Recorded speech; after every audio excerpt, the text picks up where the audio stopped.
Good morning, everyone. It is Friday, October 3rd, and we're here with another Riverside County Water Task Force speaker series. But you're not here to listen to me. You're here to listen to our amazing program. But today's program was put together. Oh, wow, that jumped. Our program today was put together by the Western Riverside Council of Governments. And from WRCOG today, we've got Deputy Executive Director Chris Gray with us to give us an introduction to the program. Good morning, Chris. Good morning. Thank you, Michael. WRCOG, the West Riverside Council of Governments, is a regional agency that includes 18 cities, Riverside County, and 2 water districts. We offer a variety of programs in transportation, energy, and the environment. One of our longstanding efforts is the Riverside County Water Task Force. We partner with Eastern Municipal Water District and Western Water on the quarterly speaker series. And for today's event, we have assembled a series of speakers who are going to update you as water professionals, water agency staff, water board members, elected officials, and other key stakeholders on what are some important topics. So the speakers will be touching on the Delta Conveyance Project, which we know is critical for our state. We'll get an update on the site's reservoir. Our third speaker will talk about the current status of the Colorado River, again, critical infrastructure. And then finally, we'll have someone discussing PFAS, which I know is an issue that many of you are dealing with. So thank you for joining us today. And with that, I will turn it back to our friends at Western Water. Well, thank you, Chris. It's great to have you as a partner.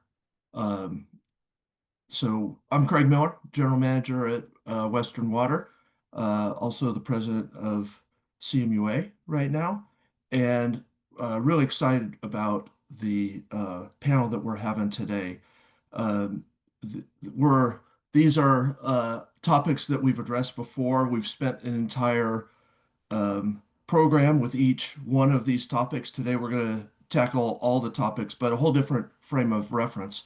We're going to ask our speakers to look into their crystal ball and talk about what's going to happen this year in each of those programs. So I think it's going to be really interesting. Before we get rolling, we might have some new people on today.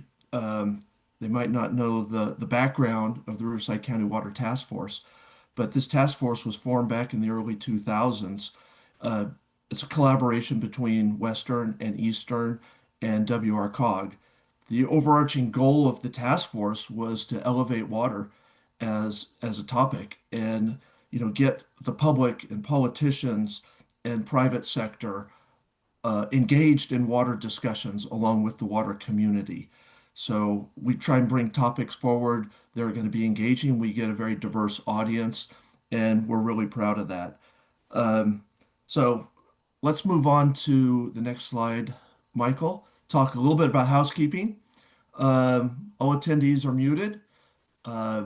We do want questions. So it's very easy to enter your questions in the chat feature. When we started doing this remotely a long time ago, I think half the audience couldn't figure out what the chat was. You have no problem now. We get lots of questions. So send those questions. If you have a technological problem, go to outreach@wmwd.com. Melissa Bustamante is on and listening, and we'll try and help you out. We are recording this, so you can get a copy of the presentation. We'll send that out. It'll also have answers to some of the questions that maybe we don't get to. So with that, let's go to the next slide. All right. So a great panel. I'll get out of the way so we can hear all the great panelists because they are experts in their field. And I'm really excited to have these panelists.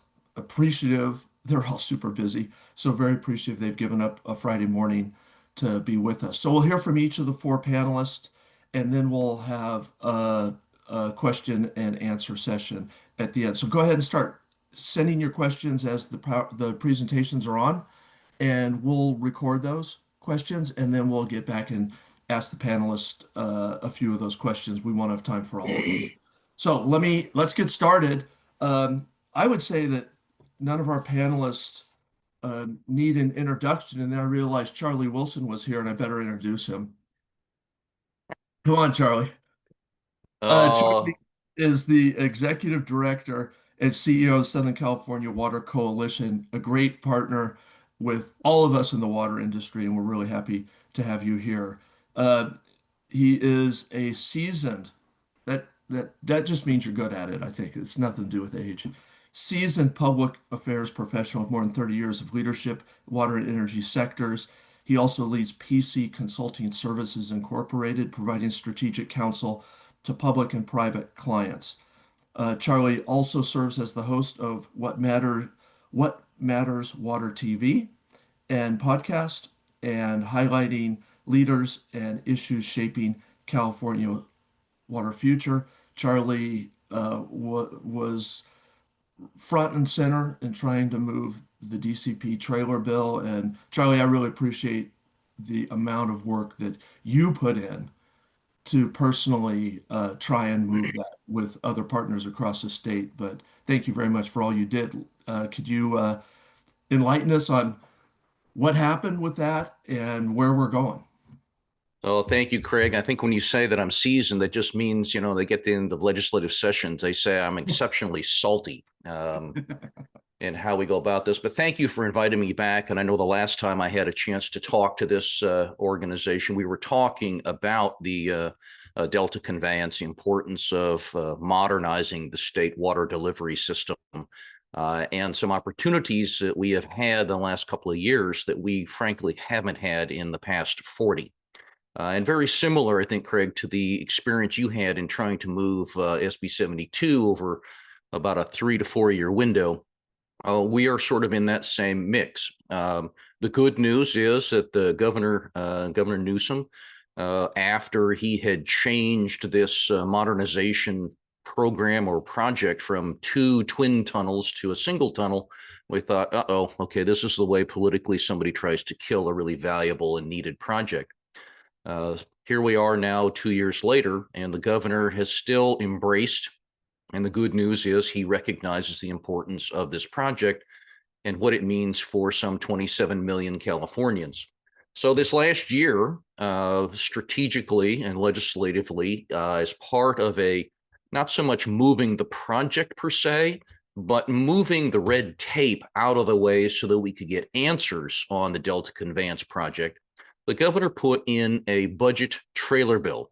And rather than running it through the normal, what you would call normal policy committee making process, where the legislature lives by the Otto von Bismarck adage that you never want to see 2 things made, sausage and your laws, knowing that they would get mixed, conflated, and ground up. He chose to put into the budget bill trailer language that would help change policy. So that was new to the legislature. And as you can see here, through the course of the legislative process, beginning with the budget back in June, the legislature had a pretty violent reaction to that. The final disposition, just as a spoiler alert here, we were not successful in a floor vote at the end of session here in August and September. And that was disappointing.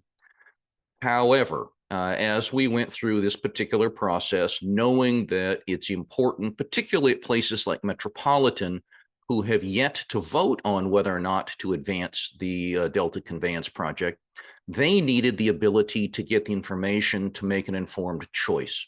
And the trailer bill became kind of the best option in that it did a couple of things. And I'll talk about the specifics of the bill here in a minute. But the positive developments, like, again, SB 72, we put a coalition together that's not been seen in California around water in decades. And we had over 150 different organizations, individual entities from a variety of different places, regions, and segments of the economy. That was quite frankly, a massive development in terms of bringing pressure to the legislature, and it made a real difference. We also found, and one of the real frustrating elements for us over the last few years, is that very few legislators have an expertise in water.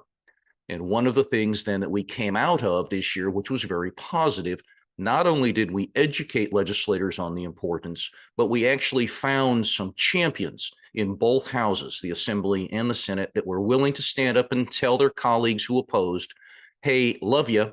I appreciate your position and why you might oppose a project like this, but this is too important for the state and we need to find a way to move it forward. So that was a very positive element. The broad education we went through and outreach throughout the legislature was phenomenal, quite frankly. And I personally, thank you, Craig, for the nice comments, but I personally was involved in over 50 direct briefings of legislators in both the Senate and the Assembly, and then working with administration officials.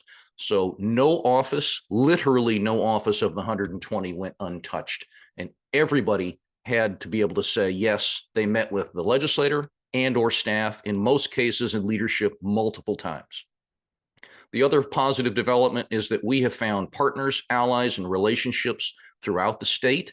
Again, it's not just a Southern California issue. So when we deal with folks like the Bay Area Council, we deal with the Central Valley Water Blueprint, we are finding allies and relationships outside the water community that help strengthen their hand and raising this as an important issue going forward. And then lastly, it was the messaging and the content was strengthened. Again, we had a lot of folks that could use the excuse, I don't know about it, I don't know enough, you need to educate me. Well, now they know, and now they don't have an excuse.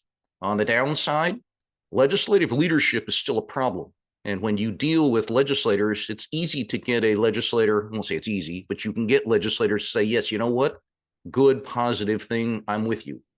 But if their leadership does not allow the vote to take place, if they won't schedule the hearing and they won't allow it to come to the floor, you're dead in the water, not to be punny.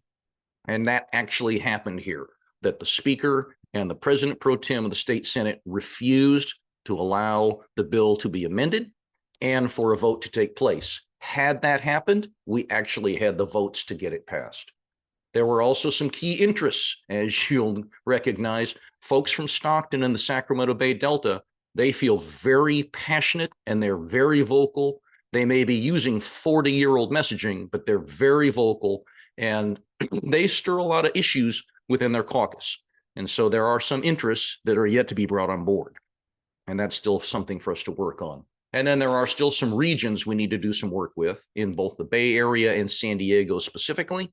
While the Sacramento Delta caucus is obviously in the Bay Area, that one's a harder nut to crack. And San Diego, for a variety of reasons I can talk about, I don't want to get lost in that today, but now that the San Diego County Water Authority and Metropolitan have settled their differences on a large scale, the San Diego delegation is actually coming on board, and we think next session they will be in alignment with us as well.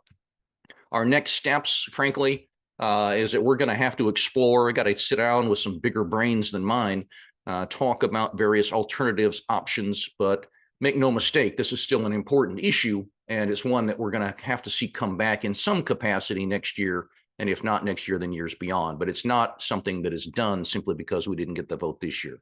Can you go to the next slide for me? So the question a lot of folks ask is, what did this thing really do? We had to spend a lot of time talking that it was not formal authority to move forward on the project, but it was, again, cutting the red tape, putting limits on lawsuits, expanding, defining various nuances, but really it's process driven. It was policy driven so that you could take the opposition, put it kind of into a box. Everybody gets heard, everybody gets their say, everybody then gets the chance to challenge the environmental process should they choose to do so. But at the end of the day, they couldn't just bleed it out forever. You couldn't, as some of the opposition has told us environmentally, I'm going to sue you at every turn. You'll be bleeding money. You'll be bleeding in the courts for 20, 30, 40 years. This was an attempt to put a limit around that so that we could ask the question, get the opposition, and then be heard in court so that we could move on, yes or no. And that's really what the trailer bill was about. And so that's part of why they were doing it the way they did it. So let's go to the next slide, if you would. Ultimately, as I described, what happened was that the Senate Budget Committee rejected the trailer bill back in June. They thought that they didn't want to be circumvented in the legislature. No legislative body ever does, not a surprise.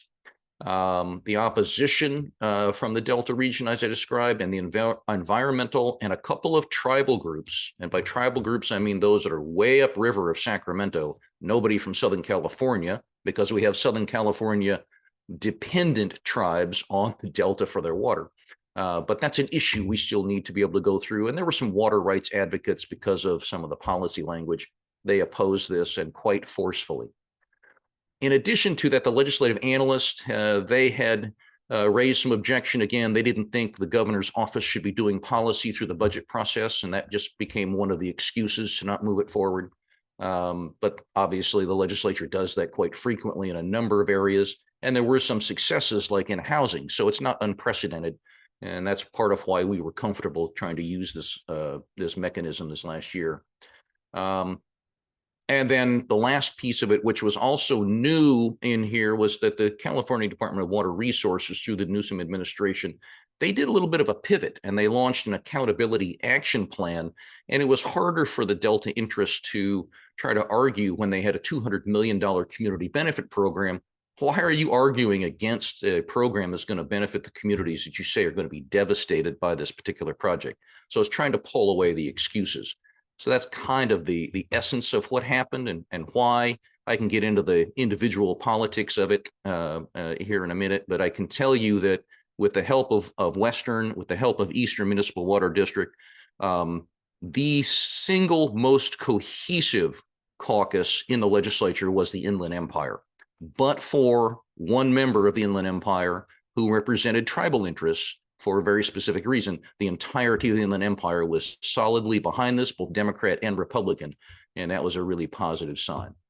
So if you can go on my last slide, on our lessons and kind of what we take away from all of this is that obviously trailer bills are a bit risky and they're a bit controversial. So there can be harder, even though the time frame is shorter, and you're kind of forcing people into a leveraged opportunity. If you want the budget, I need this policy. So it made some sense. And again, you don't bleed out over the course of the entirety of the legislative session. Policy and budget shortcuts, it's hard, but we'll see what happens next year. The transparency issue and oversight, this is one, we raised it quickly, very intensely. Some would argue that's probably not a great idea, but I think the transparency issue is now clearly on the table and nobody has an excuse to walk away, and that's helpful. Independent reviews are important. We get all of that. We've got that on the table now.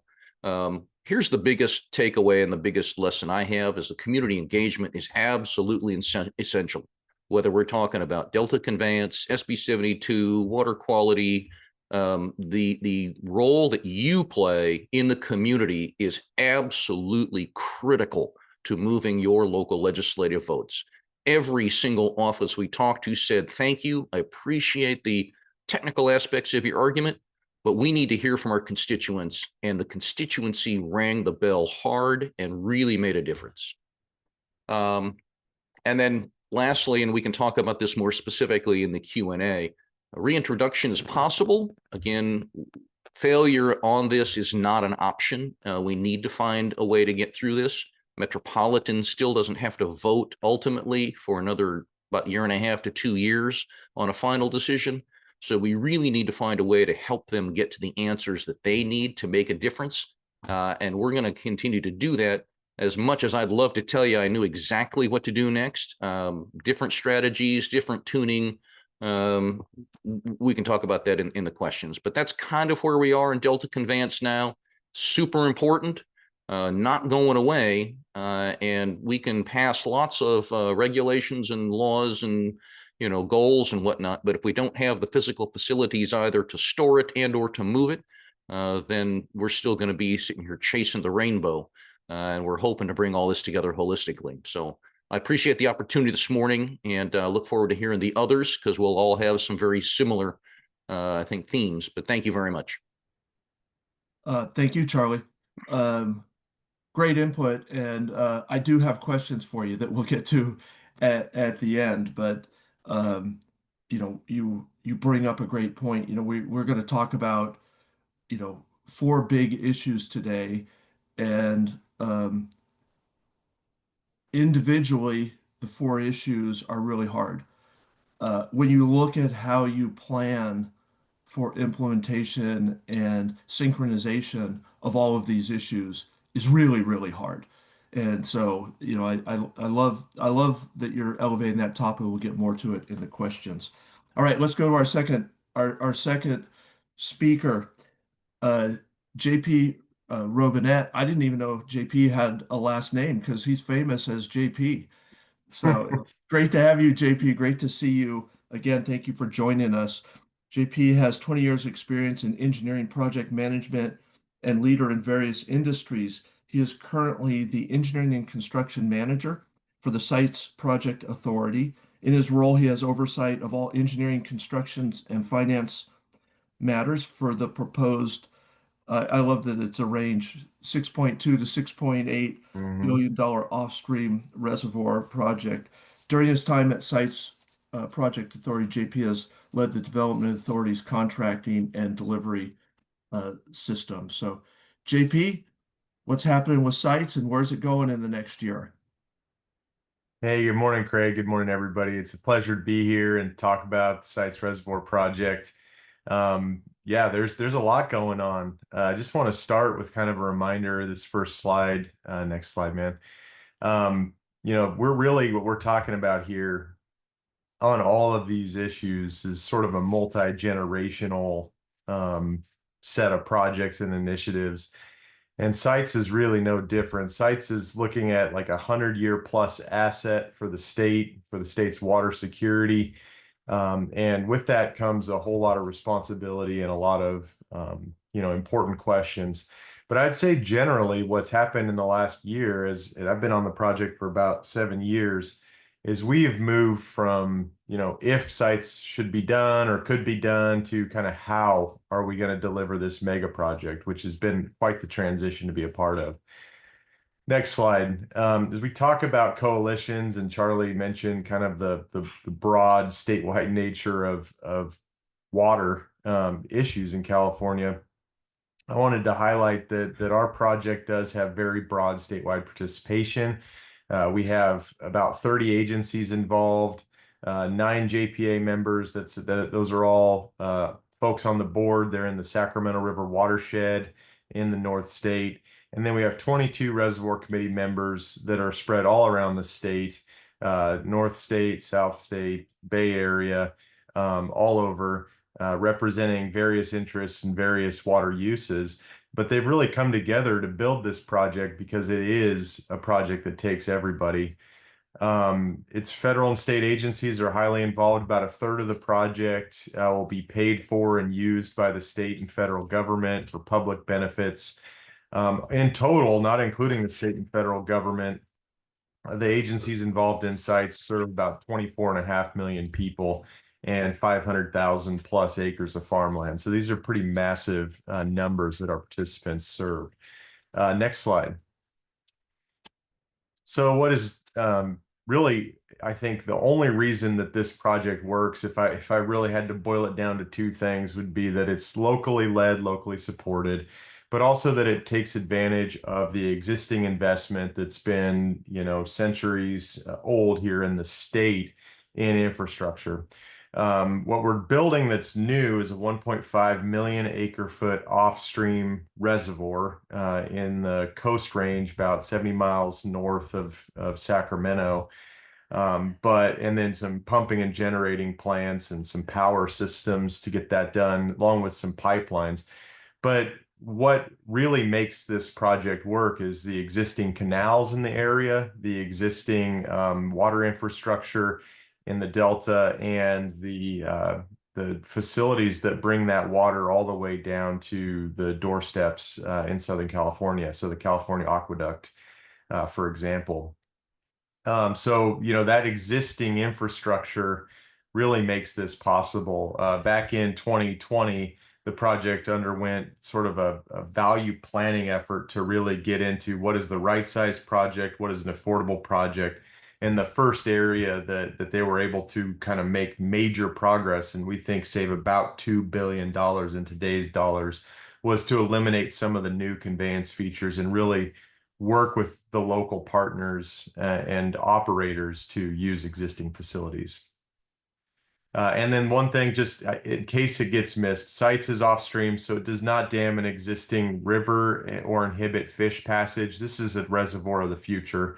And so next slide shows kind of a facilities map. Really could get into this as an engineer, but I'll just say that the majority of the investment here is in a few major dams, earthen dams that kind of impound this natural bowl in the Coast Range. And then these couple of new pumping and generating stations. Next slide. Important question. What do our participants get with sites? And what they get is a share of storage space, which is, a volume of a share of that 1.5 million acre feet. They also get access to a proportionate share of the water that's diverted into storage. So if you're a 5% storage space owner, you would be eligible to get 5% of the diversions that the project is able to make.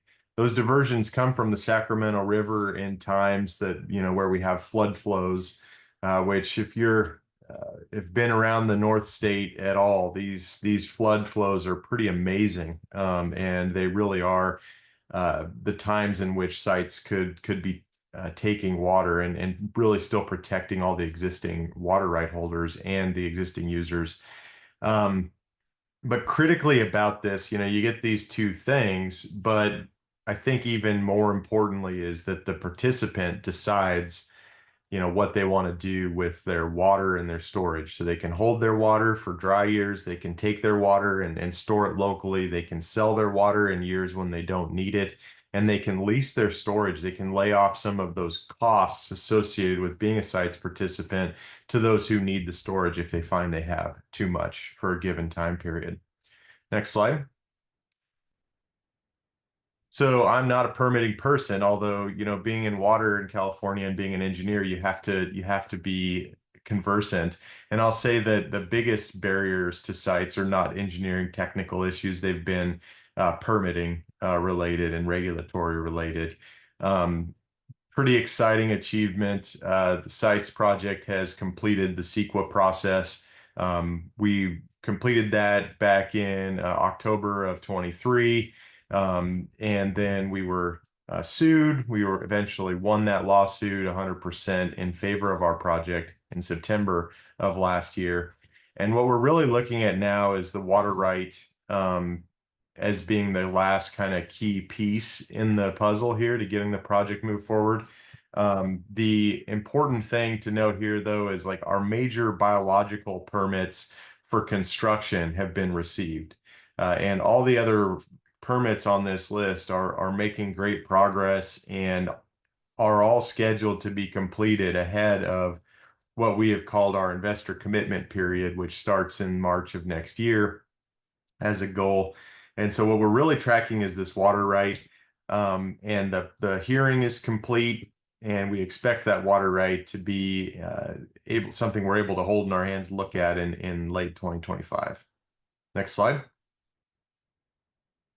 So I mentioned moving from if to how, and we have this schedule. This is our schedule for the project that's been adopted by the board back in 2023. And what it says to us is we need to be breaking ground next year if we want to have a chance of hitting our completion date of coming online, or substantial completion, I guess, in 2032.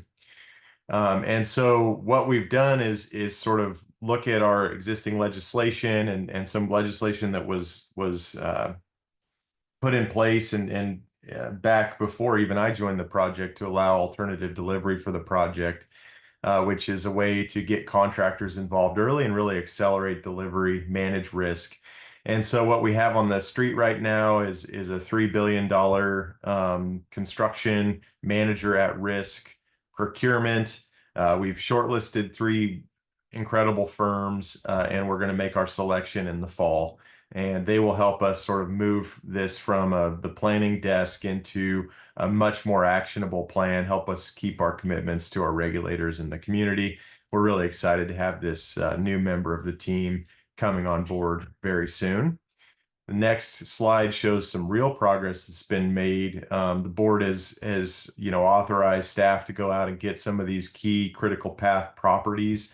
It's a huge project in terms of property, and there's about 15,000 plus acres that are needed ultimately. And so we have taken steps because a critical component of getting this done is actually getting out on these properties and completing all of the requirements that are in our permits, all of our obligations to the local community to do things a certain way, and all of our ongoing kind of discussions we're having with the tribes on the land. But you know, we have a lot of work to do, and it really starts with the land. And so we've got three major acquisitions that have been completed, and a fourth one that's in negotiation. That's about 2,200 acres, or about 15% of what the project needs. But really what this is all the land needed to start work in 2027. So we have a permittable project. We've made some really good progress, but a critical component is on the next slide here is the affordability of the project. And Craig appreciated the range that we report, and part of the reason we report on ranges is because we are early in the project. There is a certain amount of uncertainty, but also our board hasn't really weighed in on what they want management to target as a budget. And so we're working on that, and a lot of what is going to inform that is sort of finalizing all of the agreements, the state and federal agreements, getting some of this feedback from our permitting agencies and from our contractor, and then finalizing this before March of next year.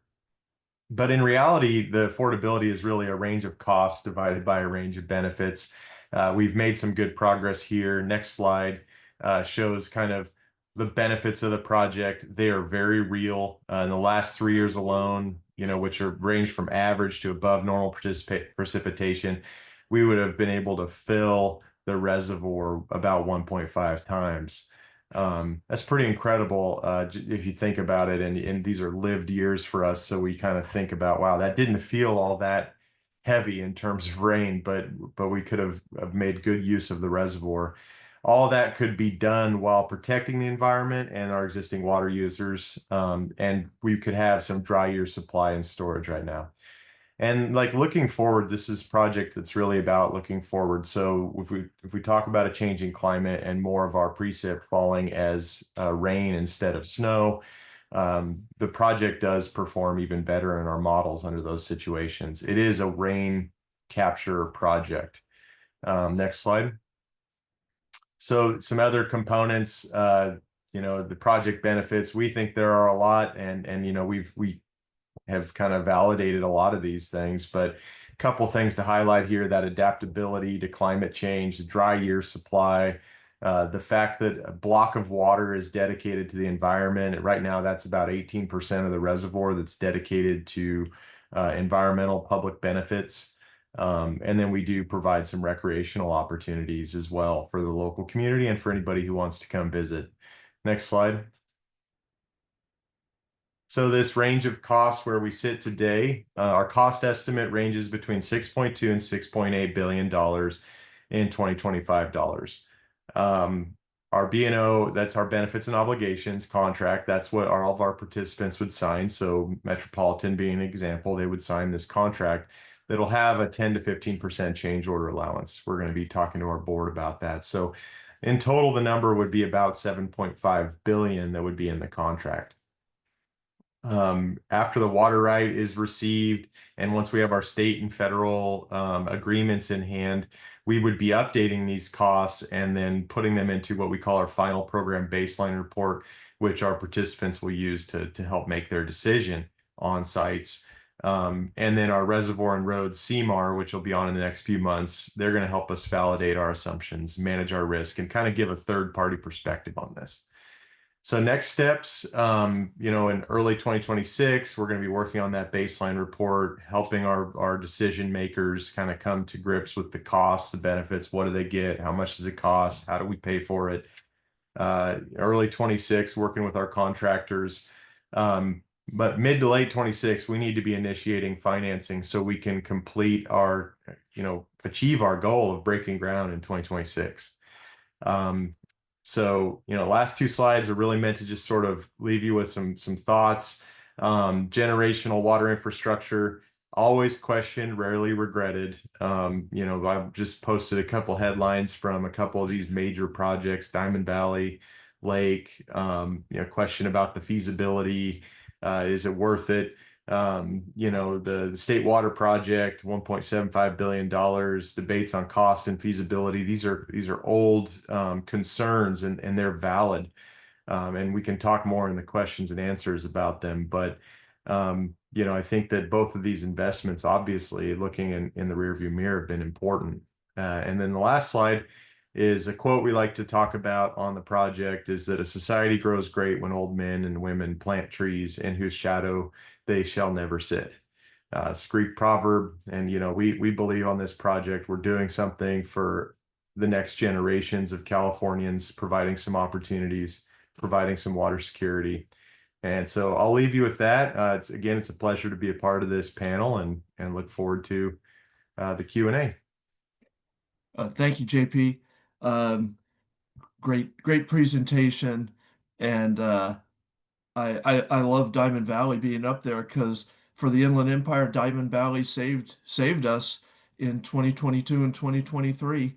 The rest of the Met service area was in pretty significant restrictions, and Diamond Valley kept the Inland Empire fed with water, and that investment was unbelievably valuable at that time. So thank you very much for all those thoughts. I want to remind everyone, if you have questions, start submitting those questions now. Don't wait for the question and answer period, because we need to organize those questions so we can ask the speakers. So start putting those in now for JP and Charlie. All right, next up, Bill Hasencamp.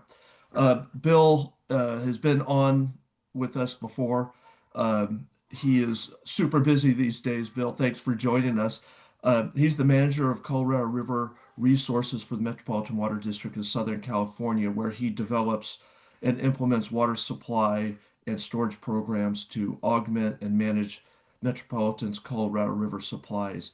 Bill serves as the chair also of the Colorado River Basin Salinity Control Forum. When Bill's not working hard on Colorado River issues, he does like to go out and do long distance bicycling, and just finished a 3-month tour across the United States. And Bill, will let you ride again once you solve the Colorado River.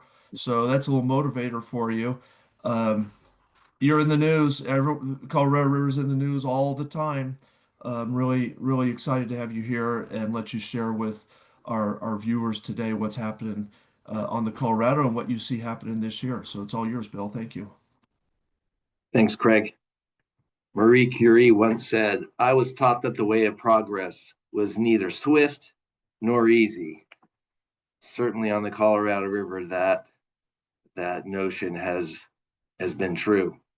It was 2 years ago that Ian James did a front page story in the Los Angeles Times saying zero progress on Colorado River.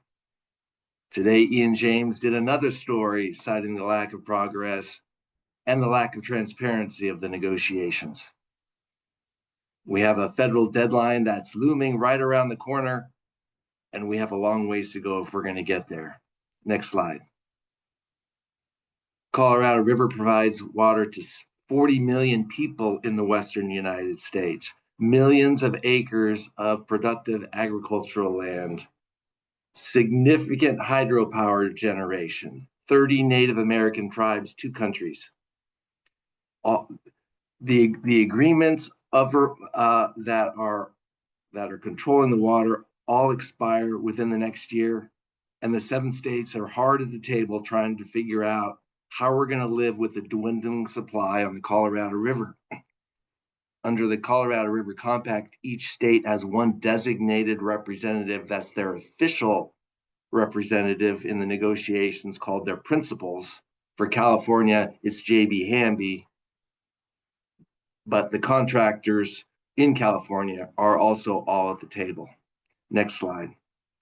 And really, one of the issues that is being discussed today is an agreement that was signed over 100 years ago, when the 7 states came together and did something historic to say how the Colorado River will be shared into the future, and that we will decide, not the federal government, what the future of the Colorado River will be.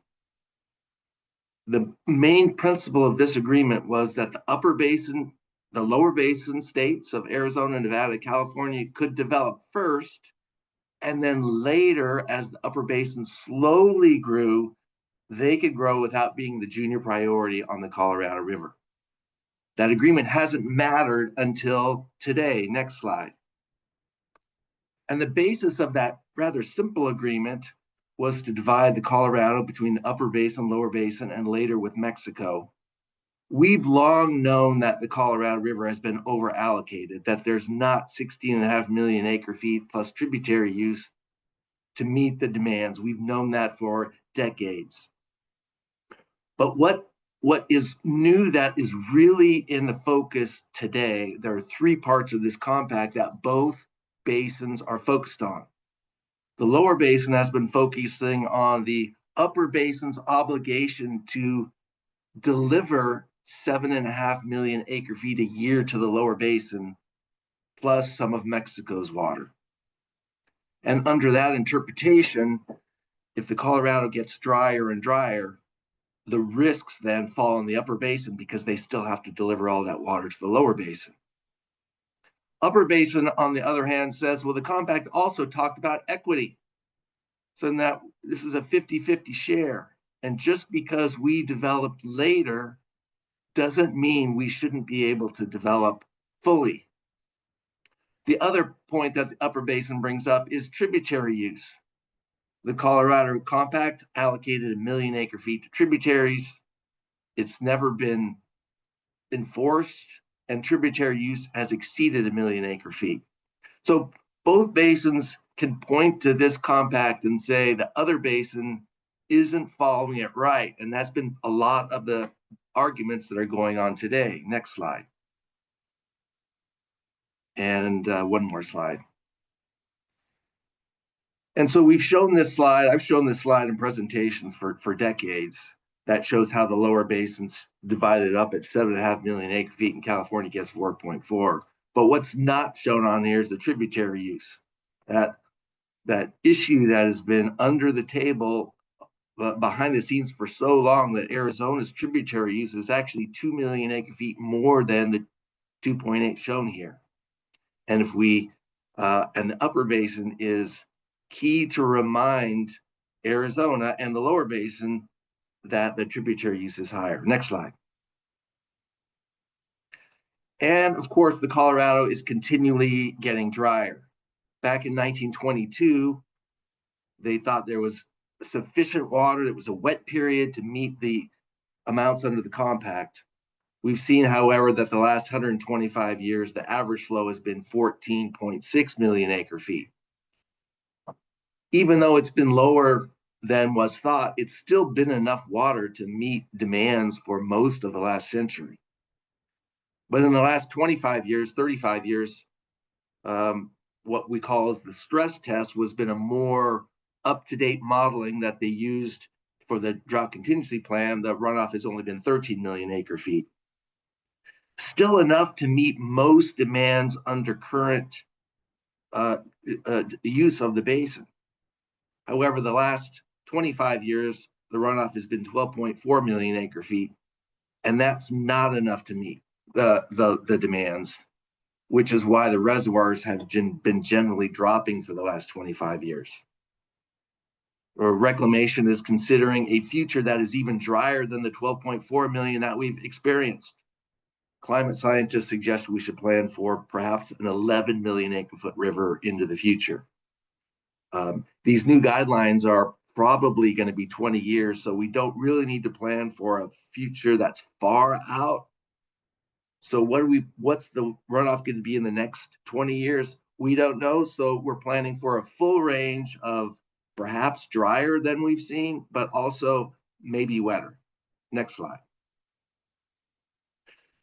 And it's all on these guidelines that we negotiated in 2007 that expire in 2 months. We're not renegotiating the compact in these negotiations. The compact is sacrosanct. No one is touching it.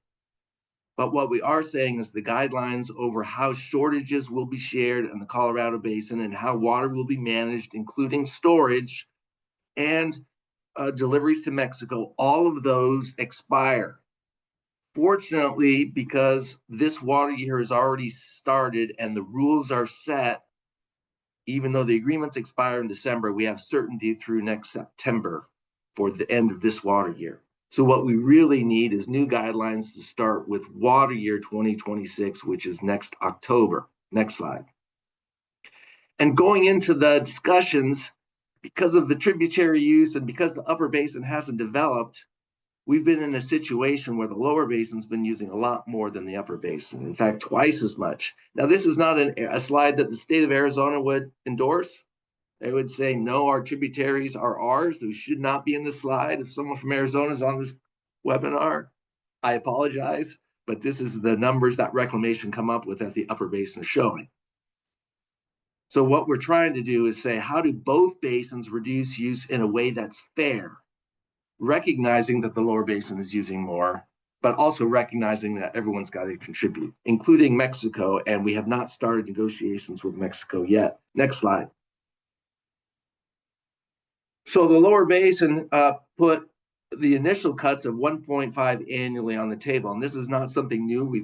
We did this actually 2 years ago to say if we can cut 1.5 in the lower basin, that will solve for what we've seen in the millennial drought. If we can reduce our use by 1.5 and we have the same runoff we've had the last 25 years, we can cover that pretty much. We have a 95% probability of success.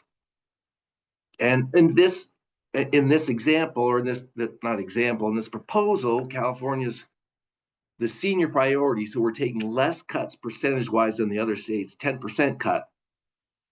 Arizona's taken the most cuts because they're the junior priority. Next slide.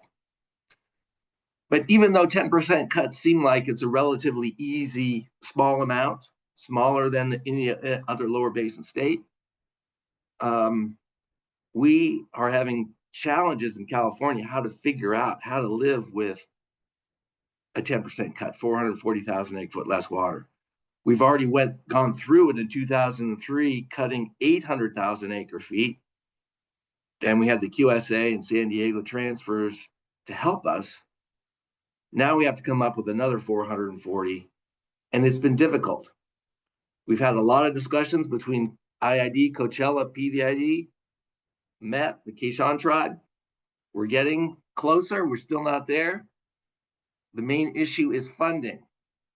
We know that we can conserve this amount of water without really impacting the economies of either the agriculture region or our region.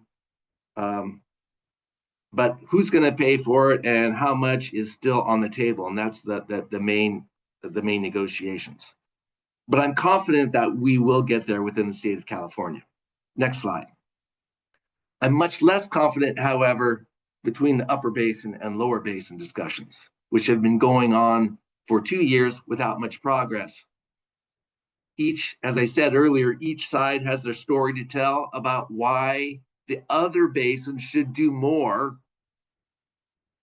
and why it's unfair to expect a larger share from those particular basin. What I've seen, however, is maybe a softening of the positions. I try to be an optimist. We've seen the federal government step up and take a stronger leadership role. We don't have a commissioner, and in fact, the nominated commissioners dropped out. So we have no commissioner, but we do have a brand new Assistant Secretary of Water Science, Andrea Travenchek, I believe is her last name, who hasn't come to the meetings, but she will come to the Basin State meetings next week. Reclamation has been trying really hard to find some common ground and a compromise position. There's a 2-day meeting in Phoenix next week to try to advance some of these, some of the key terms that are in dispute. And I believe if the principals and the other participants go in with an open mind and really try to solve a problem, maybe there's a path forward. Next slide. but the time is really short. Scott Cameron, who's been the acting Assistant Secretary of Water and Science, who's been leading this effort, has given until November 11th to come up with a 7-state principles of agreement that's right around the corner, just a few weeks away. So I'm sure there will be several meetings scheduled after this one in Phoenix to try to get to that at least some kind of agreement that we can continue moving forward. The draft EIS will likely be released in December and January. That won't be much of an event because it won't have our proposal in it. It's more of a check the box. At one point, we thought it was going to be an important document, not so much anymore. The 7-state, the next deadline, if we meet, Veterans Day is Valentine's Day. This administration likes holidays that start with a V. Valentine's Day agreement with all of the details that could be included in a final EIS, followed by a record of decision next summer and the new guidelines next October. So it's a really aggressive schedule considering how far apart the basins still are. But like I said, maybe there's a glimmer of hope. Next slide. But there's still a strong possibility of no agreement. And Metropolitan really wants an agreement, a 20-year agreement. It's by far our first priority. It would give us stability. It would help us plan for the future. If there's no agreement, there's a few possibilities. One possibility is the lower basin goes it alone and submits a proposal. We tried that before, it didn't work. Maybe this time it would. But a lower basin only proposal still might lead to litigation with the upper basin, with a lot of uncertainty, a lot of outcomes that could be harmful to California. In particular, what I'm personally worried about in any litigation is having California's senior right be included in the litigation and somehow losing that. So I'm really leery of litigation, but we might have a lower basin plan that might lead to some litigation. Another option that the feds have kept to themselves, but I'm sure they're discussing, is maybe some kind of bridge agreement that would have operations for a couple of years while they continue to negotiate. Maybe they could do that with some kind of stability. This administration will be around for a few more years, so that's possible. Or the third option is that the Trump administration, just as the water master, runs the river as they see fit. Probably not a good outcome for the state of California. They would likely use their tools under the law of the river, maybe make annual determinations of cuts and reduction, no long-term certainty. So that's not a great option either. So a lot is happening in the next few weeks and months. A year from now, we might be celebrating brand new agreements and new certainty going forward, or we might be sitting back saying, why did we fail? I hope that's not the outcome. Thank you. Thank you, Bill, for your comments. Great to get a window of a little bit of the behind the scenes activities and thought processes. It's such a complex issue. Thank you very much. Hopefully we'll have some great questions, answers from the audience on that. All right. Our last speaker today. So we've talked about 3 enormous water supply projects, but one thing that is going to have a significant financial impact on all of us is a water quality issue. Orange County Water District has definitely been a leader on PFAS issues and PFAS mitigation projects in Orange County. And so Jason Dadaki and Orange County have really played a strong role in helping solve those issues for Orange County, or at least mitigate them, solving them hard. Jason is the Executive Director of Water Quality and Technical Resources for the Orange County Water District, where he oversees water quality programs, laboratory operations, regulatory compliance, and applied research in support of the district's groundwater management activities and recycled water projects. Jason has helped lead OCWD's response to PFAS contamination, which includes a service wellhead treatment program, public outreach, cost recovery litigation, and coordination with CDC-funded local epidemiological study. Jason, good to see you again.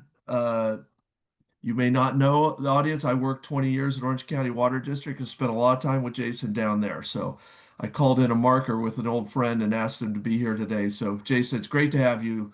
You guys really have been leaders on PFAS, and I appreciate you sharing some of your experiences and your predictions of what's going to happen with our audience today. It's all yours, Jason. Great. Thanks, Craig. Appreciate the kind introduction. Good morning, everyone. It's a real pleasure to be here. Appreciate the invitation to speak with you all today. It's great to have the opportunity to work cooperatively with our colleagues in the upper watershed on policy issues. Next slide. So just brief outline, just give you a quick primer on OCWD. I'm sure most of you are familiar with us as your downstream neighbors. And just briefly talk about PFAS in general. Again, folks are becoming increasingly familiar with these chemicals and their impacts on water quality.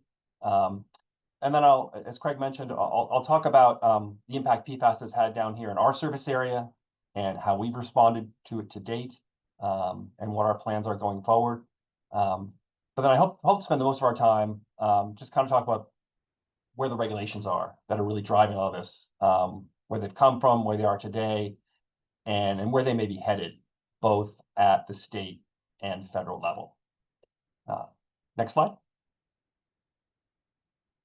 So real quick, Santa Ana River watershed here, Orange County Water District on the far left. We're the downstream member, the lower basin, if you will, of the Santa Ana watershed. Next slide. Just a little about us. We're an independent special district, over 90 years in existence, and we're fundamentally a groundwater management agency down in Orange County. Manage the basin on the behalf of the citizens. Our other major stakeholder, the 19 municipal public water systems. They extract about 95% of the water from the basin, and through our active management of the system here, in a non-adjudicated framework, the basin is able to provide about 85% of the drinking water supply in North and Central Orange County. Next slide. So PFAS, what are these? PFAS are per and polyfluoroalkyl substances. This is a family of several thousand, maybe even over 10,000 different chemicals, depending on exactly how you define it. But the key commonality they have is this carbon-fluorine bond that makes them very resistant to degradation, which is really great when you're using them to put out something like a jet fuel fire, or want your clothing to be waterproofed, or your carpet to be stain-proofed, or your cooking surfaces to be non-stick. But it becomes an issue when these chemicals are released into the environment because they're very persistent and don't break down naturally. And as time has progressed, more and more studies have come out that suggest or support chronic exposure to them can have long-term health consequences in humans. Next slide. So what has the impact been here down in Orange County? About 5 years ago, in response to state of California drinking water advisories, our retail agencies had to take 62 wells offline at about a total of 200 municipal wells in our basin. And so overnight, we had one utility lose their entire groundwater supply and had to switch over entirely to imported water from Metropolitan. And that caused essentially their wholesale cost of water to essentially double overnight. And so in response to this, the Orange County Water District put together a treatment program to assist our local retail agencies, our pumpers, to quickly build wellhead treatment for them such that their pumping could be restored. And so this chart here shows where we are today. But when this started out 5 years ago, the bar chart was to the far left, right? We had all these facilities and wells sort of in that planning and design phase. But through our capital investments and working very closely with our retailers, we've now been able to restore 53 of those wells to operation with PFAS treatment systems on them. And with just a few in this first phase, in the design and construction phase that should be finished up within the next year. Next slide. Then in 2024, US EPA got formally involved in setting a national drinking water standard for several PFAS. And those standards were more strict than the state of California's advisories. And so comparing our monitoring results to those updated federal standards, another 40 wells in the basin, so pushing us to just over 100 wells total impacted. So we added those into our treatment program, and so you can see how those are all to the left now, and that added about another $270 million in capital costs based on our estimates. So we're looking at a total program that just a little under 600 million. And those wells are now working through our planning, design, and construction phase so that they hopefully join the current wells that are in operation with wellhead treatment. So big, coordinated, costly effort down here in Orange County. Next slide. And just an example of what these facilities look like. This is our largest one from the Orvalina Water District, 25 MGDB plant, using ion exchange.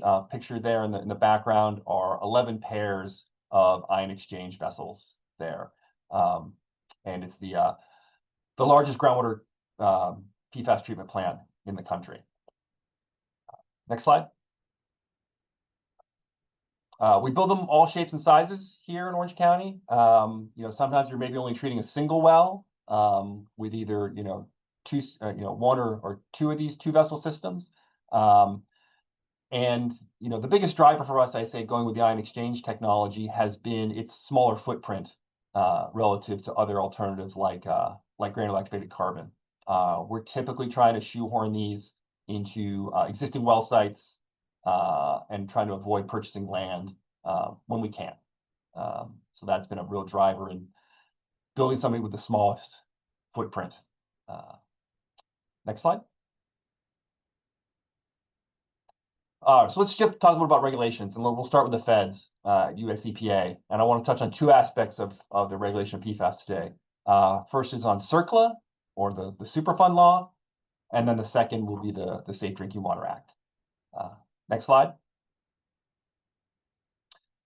So CERCLA, what's occurred with PFAS and CERCLA is that last year in April, the two kind of main legacy PFAS, PFOA and PFOS, were designated as hazardous substances under the CERCLA Superfund law by the prior administration. This introduces a number of important things: the new reporting requirements for releases of these to the environment by industry and others, and then it also introduces the concept of joint and several liability for having to clean these up. So big deal. EPA did release some separate enforcement discretion in a policy at the same time, saying it wasn't their intent to use these against public entities or folks that kind of came into contact with PFAS sort of unintentionally. But EPA actually cannot issue a formal exemption from this designation from the law. Any formal exemption has to come from Congress. EPA does not have that discretion. And so in response to this, a coalition of folks who kind of refer to themselves as passive receivers, so these are entities from the water, wastewater, and solid waste industry, chose to initiate litigation or judicial review of that CERCLA designation. Number of causes of action here, feeling EPA didn't adequately or reasonably explain the rule. It's really doesn't function well in terms of actually ensuring cleanup, but really just creates these legal and financial strains on these entities. And really just not being comfortable with that enforcement discretion, which can change with new administration policy, new EPA policy. And so attempts have been made in Congress to run exemption legislation. A bill was introduced in the last session in late 24, but it was not successful.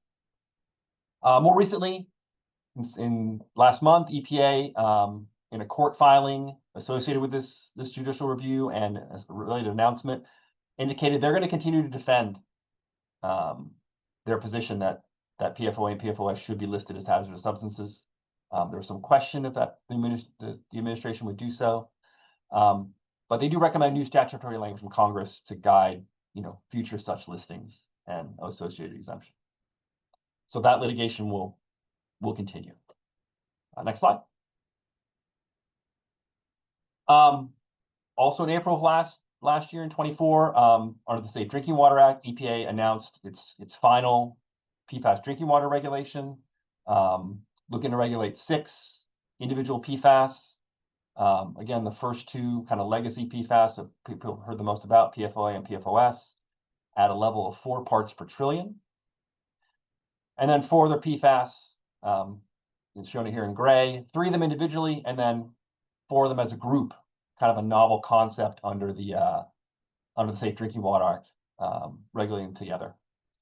And compliance was going to be required within 5 years. That's the maximum allowed under the Safe Drinking Water Act.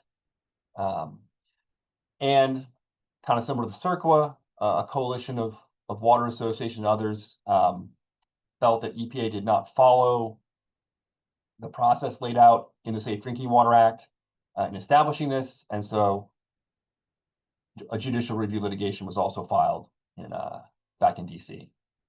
Next slide. So new administration came in 2025 and have been reviewing this regulation, and based on an announcement made publicly in May, and then again a recent legal filing in this other litigation, have proposed to effectively rescind a portion of the federal rule, basically removing the sort of the 4 additional PFAS shown here in gray from that rule, essentially saying that EPA did not follow the proper procedure to and essentially move too quickly through the Safe Drinking Water Act process. But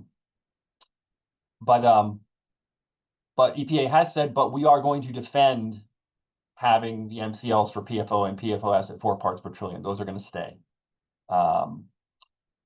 And maybe something as a salve to that, they've also know the proposal is to extend compliance from 2029 to 2031.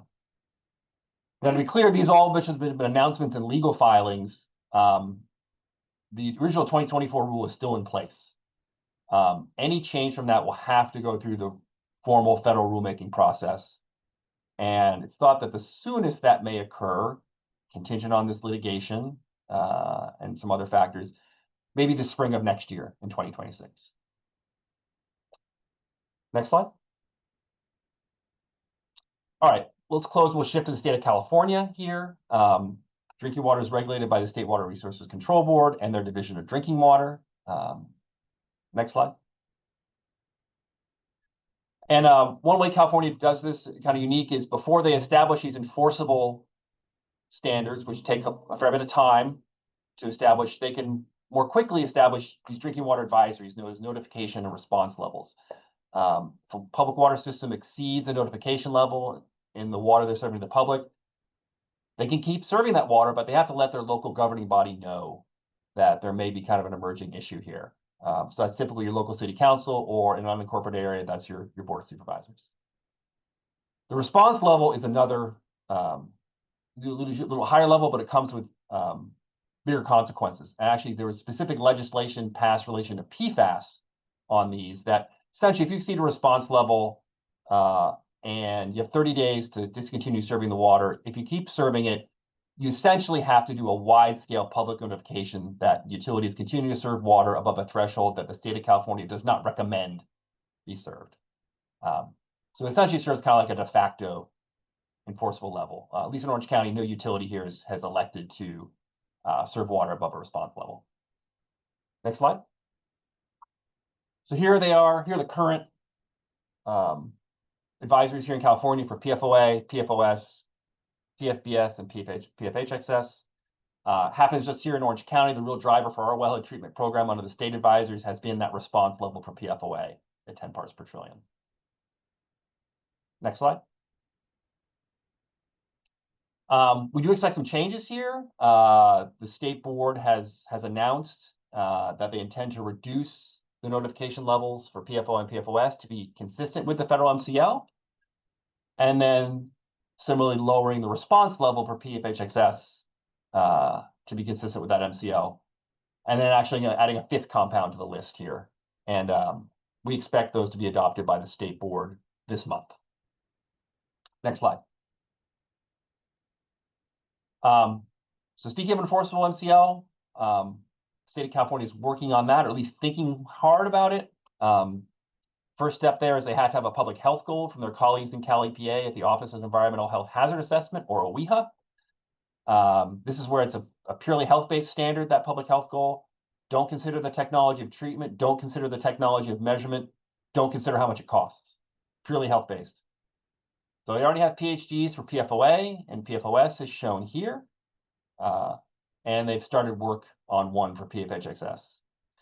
But kind of the million or maybe $1 billion question is DDW going to adopt the federal MCLs, given some of the uncertainty about their timing and content today, or will they develop their own? And that is a complicated question. Be happy to discuss it maybe during the Q&A. Next slide. So in closing, what to watch in 2026? We're certainly building more treatment down here in Orange County. Our treatment program is moving forward, full steam ahead. I anticipate that the CERC litigation at the federal level is going to continue. Wouldn't surprise me if there was another run taken at exemption legislation in Congress. And I just would kind of expect on the drinking water side, I'd expect that federal MCL litigation is going to get resolved. And we're going to have a new national PFAS drinking water rule and standard. And then at the state level, we may get that draft public health goal for PFHXS from OEHA. I suspect we'll see some new testing orders from DDW for anyone that has not done their required baseline PFAS testing under that federal rule. And I think we'll get a little more clarity on which way DDW is going to go in terms of the MCL, doing it on their own or waiting for the federal one. So I'll wrap that up here. Appreciate everyone's attention, and I look forward to the Q&A and our discussion. Thank you. All right, thank you, Jason. Michael, can you pull all the presenters back up, please, for questions?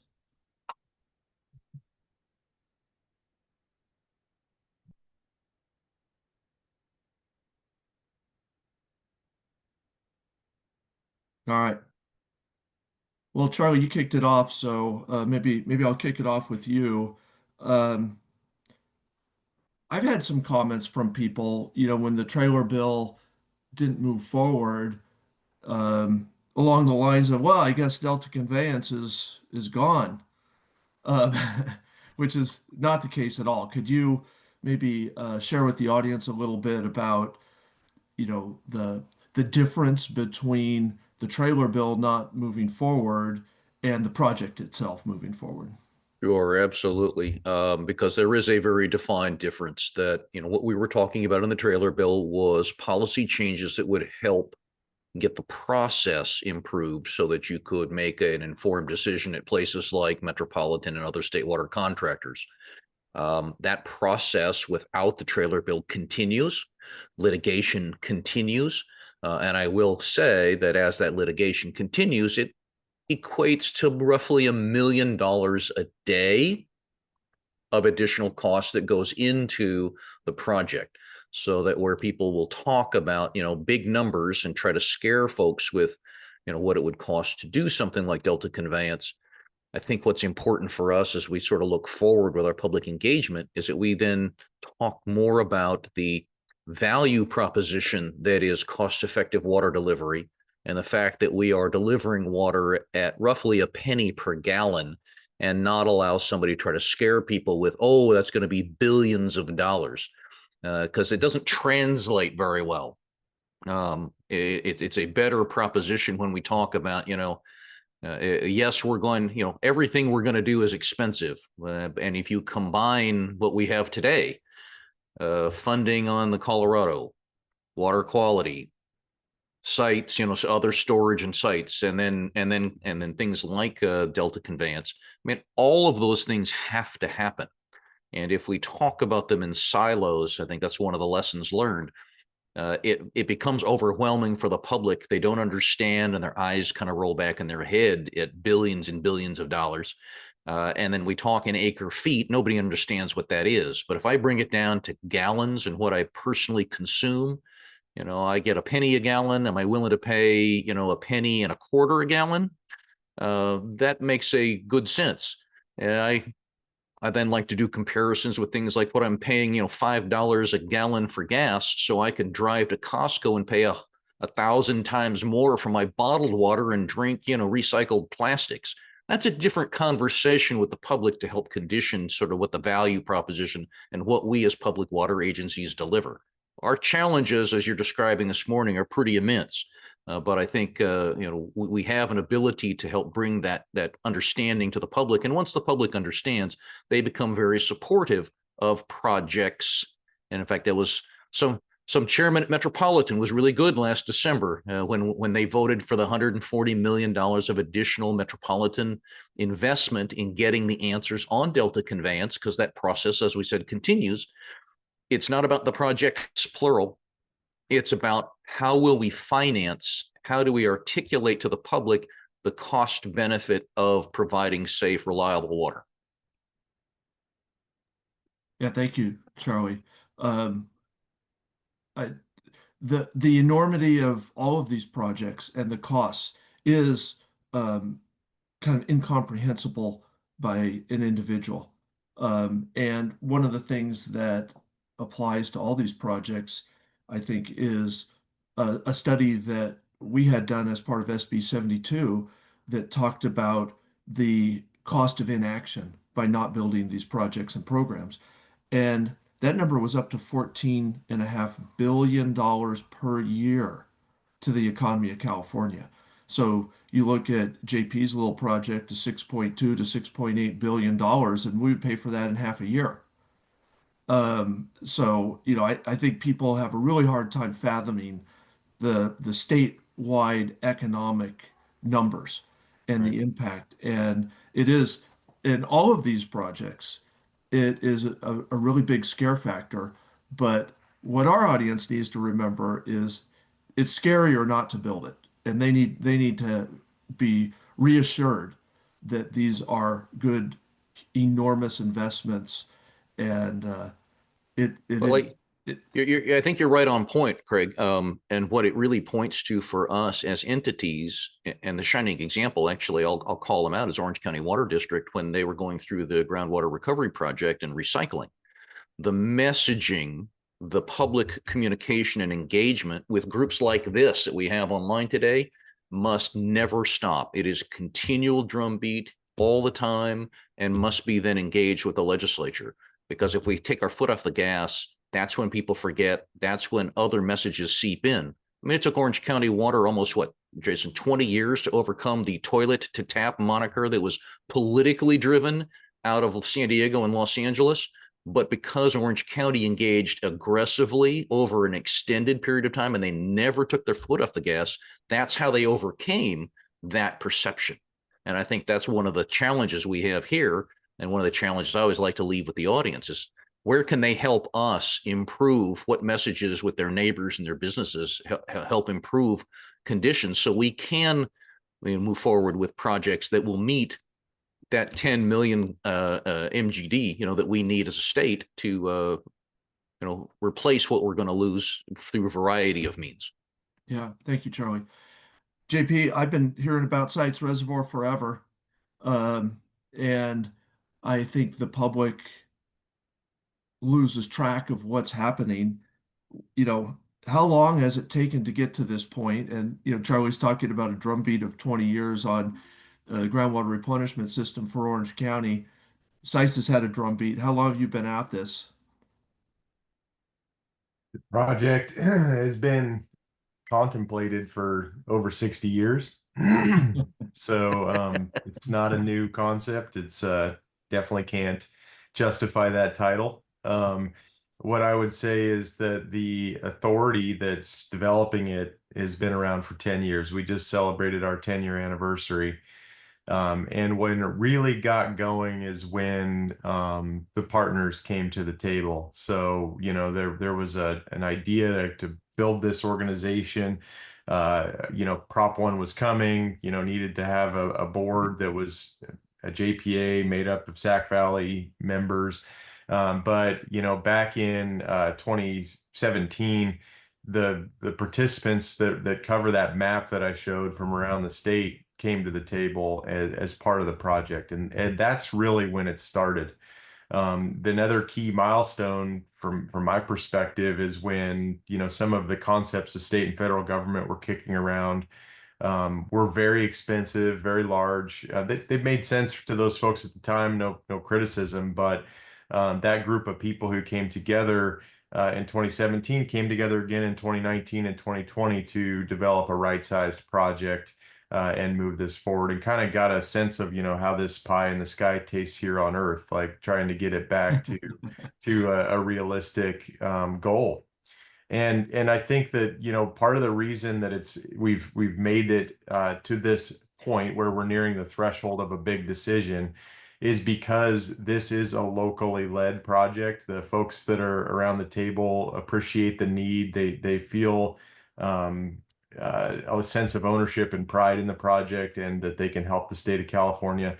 That's something we need to keep moving, because, you know, I think a lot of these things we're talking about, the point of, you know, an agency being able to do it on their own, that's not what we're talking about here. This is combined effort, combined resources, combined thinking, and looking out for generations to come, you know, in the farming space, the community space, the environmental space. That's what takes a long time, I think, is that partnership. But it's strong. When you Yeah. get it, it's strong. Thanks, JP. Bill, maybe an editorial question or comment from me first, and then a real question. Um, yeah, I bristle a little bit at zero progress made comments in the newspaper. Maybe, you know, I'm much more aware of it because, you know, I'm at member agency and I don't see Bill Hasencamp very much. Maybe give the audience a little bit of a flavor of how hard the negotiations have been going, and how frequent and the amount of effort that's going in. Just quickly before I ask you more of a project question. Yeah, the zero progress has not been lack of effort. Right, for 2 years, the 7 states have been meeting all over the basin and spending a lot of time, a lot of effort, a lot of resources. And the water users, if you go to any corner of the basin, water users want a deal. But right now, the politics seems to be getting in the way of a deal, at least up to this point. You know, maybe that'll change as we're on the eve of the deadline. But there's been a ton of effort, ton of commitment, and we'll see if it pays off. Yeah. So we all think about this as member agencies, and we were talking about this week as a group of member agency general managers with Devin. You mentioned a few different alternatives of where Met could end up. But the fundamental question is, how does that affect our reliability of water from Metropolitan? So, you know, maybe you could comment a little bit about some of the risks, what's not really a legitimate risk in the short time. Yeah, and we've been spoiled, right? We've been spoiled that we've the last 10 years built resources that we could have a full aqueduct whenever we want it, at a low price, maybe $300 an acre foot to obtain the water and deliver it. I mean, it's really been affordable water and a lot of it when we need it. And we get kind of spoiled when we talk about all these other big projects out there. Times are changing, of course, on the river. A couple things that one of the things we did right 20 years ago was to ensure we have access to our stored water in Lake Mead for another decade. So at least for the next few years, we've got a big buffer of 1.5 million acre feet in Lake Mead that we can rely on under most scenarios. The one caveat is if we have a series of really dry years and the reservoirs go down, then that might be offline for a little bit. One positive news that Scott Cameron has said is he will protect human health and safety, or on the Colorado called public health and safety deliveries. He says we're not going to let CAP go dry. We're going to make sure Southern California has enough water for human health and safety. So at least we know it's not going to be a catastrophe if things crash. Although human health and safety alone still isn't a great option. We've been through that. We don't like it. The last piece we have that is in our favor is our agricultural partners and relationships. We're the junior priority in California, but our ag partners have shown a willingness to step up when the chips are down, not for free, but they will certainly help us, I believe. And so it's hard to say exactly what the reliability in the Colorado will be, but history says we'll find a way through it to get what we need. Yeah. Thank you, Bill. Jason, you kind of alluded to discussing a little bit more about water quality standards. You know, as the feds are wrestling with what they want to do, they have more stringent requirements for two of the classes. The state's less stringent. Where do you think that's going? Yeah, that's kind of the question, Craig. It's up until now, when the compliance deadline was going to be 2029 under the federal rule, and it was going to be those 6 PFAS. State was pretty comfortable accepting that on that time frame and that list, but you know that's changing right now. They want to push the compliance another couple years and drop you know, a chunk of the contaminants and just stick to the kind of the core 2. I think the state will be looking at just, you know, how much does doing their own thing really move the needle from a public health perspective, given they have these advisories in place. They give another tool in the toolbox that in many cases act as a regulatory, you know, as an enforceable level. I suspect they're looking at that and looking at just, you know, if they regulate just PFOA and PFOS like the feds do, does that take care of most of the problem? I think if they can justify hanging on to the federal rule and on that timeline, they'll do it because simply it's a lot less work for them, right? For them to go through and have to justify their own rule and do their own kind of economic, you know, cost benefit type analysis. You know, that's sort of fraught, right? We've kind of seen with hexavalent chromium. That's been a struggle, I think, from the state's perspective on that. So if they can avoid most of that by just relying on the federal rule, I think they will do that. But it really, you kind of got to see where that litigation plays out and what they're left with from the federal perspective. All right, we're almost out of time. We actually are out of time. But before we go, I want to give you each one last lightning round comment to leave with the audience. Charlie, can you kick it off? Absolutely. Engage, never stop. Awesome. JP? Just continue to do the work and look out on the horizon and plan for the next generations of Californians. Thank you. Bill? Yes, stay informed. Appreciate opportunities like this to get the word out and be prepared to engage when needed with either Congress or Sacramento or others if things fall apart. Jason, a nagging question I have that maybe you can address in 15 seconds. You know, when I go back to DC, they're like, yeah, here are regulations. You guys should get cost recovery from others, not us. Tell just as quick as you can make it. What are you doing on cost recovery to fund these cleanup projects? Yeah, we're participating in the sort of the class action settlement that's evolved for public water systems, and we're getting maybe 10 cents on the dollar through that of our costs. So yeah, that only gets you so far. All right, last one, a parting thought, Jason? Sure, and I would just echo what others have said on terms of partners, the importance of partnership and cooperation. It helps in the water quality space. That's the only reason we've been as successful. We've had responding down here in Orange County, and have gotten assistance from others around the state as well. And we're happy to be a resource for others moving forward. Great. And I have just a couple closing remarks before everyone runs out of here and enjoys their weekend. But Bill scares the heck out of me when he says, "Hey, we might get health and safety water." That won't. I mean, it doesn't have to resort to emergency responses to get these projects done. We have to engage, and we as a community have to support these projects. The cost of not doing them is enormously more expensive than doing them.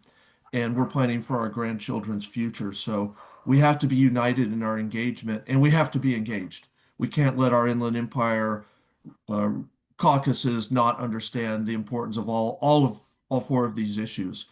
So action is the future. I hope this year is a year of action for everyone on this call, and we can get these enormously important uh, projects, programs, and treatment facilities all built. So with that, thank you all very much for being here. You guys are true experts in the field, and I really appreciate your commitment to these enormous heavy lifts of projects. So thank you very much.